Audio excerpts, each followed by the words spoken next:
Guys, welcome back to my YouTube channel. So guys, जैसा कि last video में हमने बात की DIY वाइटनिंग क्रीम के बारे में। इस तरह से अब आपको पता है कि सीज़न विंटर का आ रहा है, समर का जा चुका है।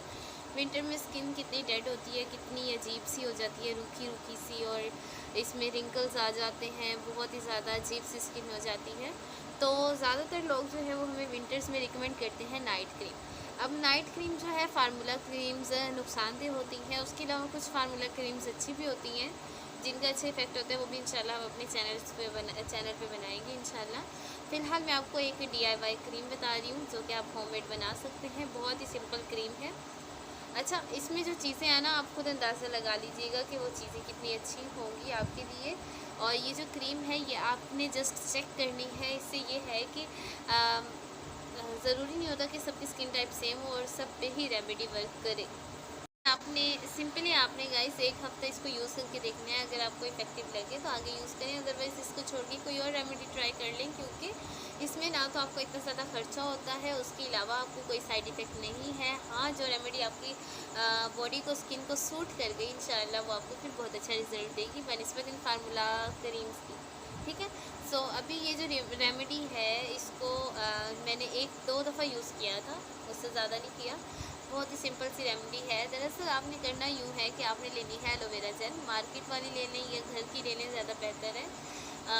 और उससे घर की जेल से आपने मार्केट की तरह की एलोवेरा जेल बनानी है। वो कैसे बनानी है कि आपने एलोवेरा जेल लेनी है, उसके अंदर से वो जो येलो उसका पिगमेंट होता है उसको निकलने देना है। उसके बाद उसकी जब वो अच्छे से निकल जाए, उसको आपने ना काट के ऐसे सीधा रख देना है। उसके अंदर से जो एक्स्ट्रा मटेरियल है ना, वो येलो शक्ल में निकल जाएगा। जब वो निकल जाए उसके बाद आपने उसको मिड से कट करना है। जब आप उसे मिड से कट करेंगे तो फिर आपने उसको किसी भी चम्मच की मदद से, किसी नाइफ़ की मदद से या किसी फोर्क की मदद से आपने उसमें से जेल को निकाल लेना है।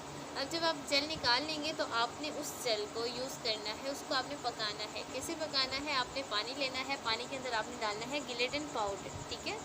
गिलेटिन पाउडर कहते हैं हड्डी के चूरे को।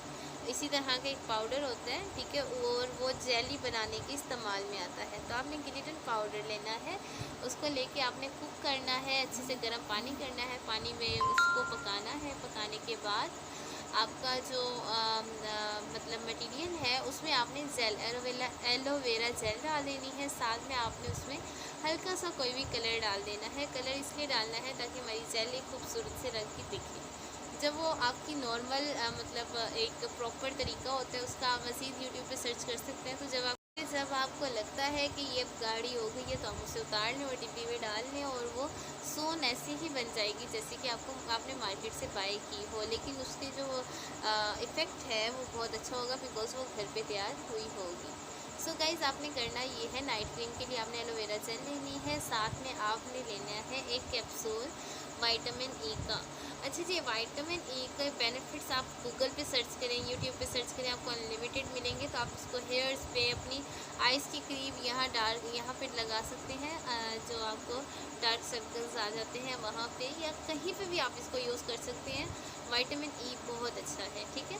अच्छा जी, आपने करना ये है कि आपने एलोवेरा जेल के 2 चम्मच में एक विटामिन ई का कैप्सूल डालना है। आप दो भी यूज़ कर सकते हैं, ठीक है, आप अपनी स्किन के मुताबिक। 1 या 2 आपने एलोवेरा जेल की विटामिन ई के कैप्सूल डालने हैं। 2 चम्मच एलोवेरा जेल लेनी है। साथ में आपने लेना है 2 चम्मच टमाटो। सो गाइस, सिंपली आपने लेना है 2 चम्मच टमाटो जूस, टमाटर का जूस। ठीक है। अच्छा, टमाटो जूस को आपने उस aloe vera gel plus vitamin E में मिक्स करना है अच्छे से, और उसमें आपने और कुछ नहीं डालना है। जब ये बन जाएगी तो आप इसको इजीली अप्लाई कर सकते हैं। आप देखिए यहाँ पे ना तो एलोवेरा जेल का कोई साइड इफ़ेक्ट है, ना ही टमाटो जूस का कोई साइड इफ़ेक्ट है, और ना ही विटामिन ई का। अगर लेट्स सपोज कि वो आपकी स्किन पे अच्छा इफेक्ट नहीं करती, क्या पता ज़ाहिरी तौर पे वो आपको वाइटनिंग ना दे, क्योंकि हर बंदे की स्किन चेंज होती है। मैं बार बार अपनी वीडियोस में कहती हूँ कि बाद में अगर कोई रेमेडी इफेक्ट नहीं करती आपकी स्किन पे, तो आप दूसरी ट्राई करें, तीसरी ट्राई करें, क्योंकि सस्ती रेमेडीज़ होती हैं, कोई इतनी महंगी नहीं होती और ना ही इनकी कोई साइड इफ़ेक्ट है। और रेमेडी बताने वालों को बुरा भला कहने की बजाय आप अपनी स्किन को चेक करें, क्योंकि हमारी स्किन सबकी सेम नहीं होती। तो मैं जो रेमेडीज़ बताती हूँ वो प्रॉपर मे भी वो काफ़ी लोगों को इफ़ेक्ट करें और काफ़ी को ना करें, इसलिए आप लोग देख लिया करें 1-2 कि क्या ये रेमेडी आप पे वर्क कर रही है या नहीं। उसके बाद हम आते हैं एक और रेमेडी की तरफ, ठीक है। तो इस रेमेडी के लिए आपने करना कुछ इस तरह से है। नहीं तो गाइस, ये जो रेमेडी आपको बताने लगी हूँ, इसको अपने गौर से सुनना है और इस पर फॉलो करना है, ठीक है। और इंशाल्लाह ये रेमेडी आपको बहुत अच्छे इफेक्ट देगी। फर्स्ट ऑफ ऑल आपने लेने हैं 7 to 8 ऑलमंड्स, ठीक है। बादाम लेने हैं 7 से 8। उसके बाद आपने लेने हैं पिस्ता। पिस्ता बादाम की तरह के होते हैं, इनका फ्लेवर थोड़ा सा चेंज होता है जी। तो जितनी क्वांटिटी में आप बादाम ले रहे हैं उतनी ही क्वांटिटी में आपने लेना है पिस्ता, ठीक है। अगर आपने 7 बादाम लिए हैं तो आपने 7 पिस्ता लेने। अब बादाम के बेनिफिट और पिस्ते के बेनिफिट आप इजीली गूगल पे सर्च कर सकते हैं, प्लस आप यूट्यूब पे भी सर्च कर सकते हैं, ठीक है। वीडियो काफ़ी लेंथी हो जाती है, इस वजह से मैं आपको सारे बेनिफिट्स नहीं बताती। तो ये आपकी वाइटनिंग क्रीम है, 1 हफ़्ता आपने इसको यूज़ करना है। इंशाल्लाह इंशाल्लाह इंशाल्लाह ये मैक्सिमम स्किन पे बहुत अच्छा वर्क करेगी, ठीक है। सो आपने लिए 7 to 8 ऑलमंड, 7 to 8 पिस्तास। तो आपने इनको रात भर भिगो देना है पानी में। सुबह उठ कर आपने इनको डालना है ग्राइंडर में और इनको करना है ग्राइंड, अच्छे से इनको मिक्स करना है। इनको आपने पीस लेना है, इनका पेस्ट हमने बनाना है। अच्छा जी, तो आपने जब इनको ग्राइंड करना है तो ये थोड़े से फूल चुके होंगे दोनों। इनके सबसे पहले आपने इनके छिलके उतार लेने हैं। इनको जो मतलब इनके छिलका है उसको अलग कर लेना है और उसके बाद इसको ग्राइंडर में, तो फिर आपने इनको ग्राइंडर में डाल के ग्राइंड करना है अच्छे से। और ये कुछ मोटे मोटे दाने की तरह शो होंगे, क्योंकि आपने इसमें पानी या कोई ऐसा ऑयली चीज़ नहीं डाली। तो अगर आपको ज़रूरत पड़े तो आप इसमें आधा चम्मच ये रोज़ वाटर ऐड कर सकते हैं, बट अगर नहीं पड़े, ऐसे ही आपकी हल्का बारीक या मतलब छोटे छोटे टुकड़े की शेप में भी आ जाए तो इनफ है। उसके बाद आपने करना ये है कि जब ये इतने ग्राइंड हो जाएंगे, आपने इसमें 3 चम्मच दही डालनी है, ठीक है।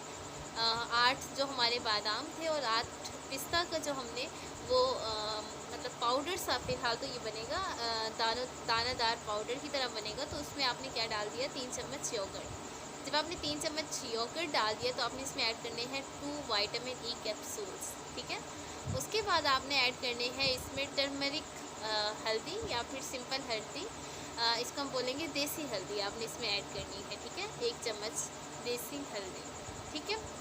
उसके बाद गाइस आपने इसमें ऐड करना है एक नींबू लेना है आपने, और उसके छिलके को आपने कद्दूकश पे कद्दूकश कर लेना है, या फिर आप उसको छील भी सकते हो, लेकिन उसका वो वाइट वाला पोर्शन बीच में ना आए, जस्ट येलो येलो वाला जो ऊपर बाहर उसका बाहर का कवर होता है वो आए, वो लेना है। उसके बाद आपने उसी लेमन का पूरा जूस निकाल लेना है। बड़े साइज़ का, इतने साइज़ का आपने लेमन लेना है, ठीक है। और उसी का आपने जूस भी ले लेना है, और उसका पहले आपने छिलका उतार लेना है, फिर उसी का जूस। ये सब कुछ आपने डाल देना है अपने ब्लेंडर में या ग्राइंडर में। उसमें आपने ये डालने के बाद जो मशीन है उसको चला देना है और इसको अच्छे से ब्लेंड या कहेंगे कि इसका मिक्सचर बना लेना है, ठीक है। जब ये मिक्सचर बन जाएगा तो इसकी जो है वो हल्का, अगर आप इसमें दही बगैर पानी वाली डालेंगे तो ये ज़्यादा गाढ़ा होगा, ठीक है। आपने कोशिश करनी है कि दही बगैर पानी वाली डालें। उसके बाद जब आप इसको निकालेंगे तो ये थोड़ा सा मोटा मोटा होगा, क्रीम की तो बिल्कुल सूरत नहीं होगी, लेकिन मॉइस्चराइज़र की सूरत ये।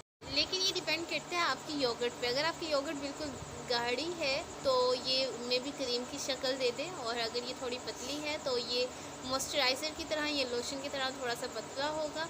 और हो सकता है कि आप मतलब बहुत पतली दही हो तो ये काफ़ी पतला हो जाएगा। तो आपने कोशिश करनी है कि बिल्कुल गाढ़ी वाली दही लेनी है ताकि ये पतला ना हो।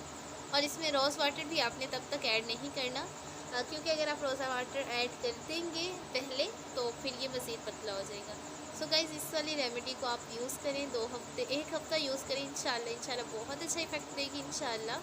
और होप्स हो कि आप ये जो रेमेडी है इसको यूज़ करेंगे और मुझे अपना जो रिव्यू है वो आप कमेंट बॉक्स में बताएंगे। इसी के साथ फ़िलहाल मुझे दे इजाज़त, मिलेंगे नेक्स्ट वीडियो में नेक्स्ट टॉपिक्स के साथ, नेक्स्ट रेमेडीज़ के साथ। तब तक के लिए